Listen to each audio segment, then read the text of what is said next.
Hello guys, welcome to Sai educational academy. నేను సిపిడిఎస్ IP వాళ్ళకి second unit నుంచి ఇంపార్టెంట్ క్వశ్చన్స్ ఇస్తున్నాను.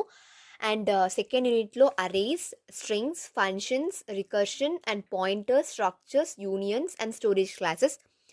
మీకు ఎక్కువ మార్క్స్, హైయెస్ట్ మార్క్స్ రావాలి అంటే ఇవన్నీ నేర్చుకోవాల్సిందే. కానీ నాకు పాస్ మార్క్స్ చాలు అన్న వాళ్ళు strings, functions and structures, unions, storage classes మాత్రం చూసుకొని వెళ్ళండి. ఖచ్చితంగా ఒక క్వశ్చన్ ఖచ్చితంగా ఉంటుంది దీంతో.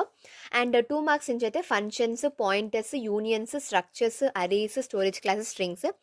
దీంతో నుంచి నేను 2, 4 అని ఇచ్చాను కదా, ఇన్నిసార్లు మనకు ఓల్డ్ క్వశ్చన్ పేపర్స్లో అడిగాడని మెన్షన్ చేశాను. అండ్ ఫంక్షన్స్ అడిగాడనుకోండి, టైప్స్ రాయాలి. అండ్ స్ట్రక్చర్స్, యూనియన్స్ ఖచ్చితంగా రాయాలి. అండ్ స్టోరేజ్ క్లాసెస్ అయితే చాలా ఇంపార్టెంట్ అయిన క్వశ్చన్, మార్క్ కూడా అడిగాడనమాట. సో స్టోరేజ్ క్లాసెస్ చాలా ఈజీ. సో మీరు 10 మార్క్స్ నేర్చుకుంటే మీకు 2 మార్క్స్ చాలా ఈజీ.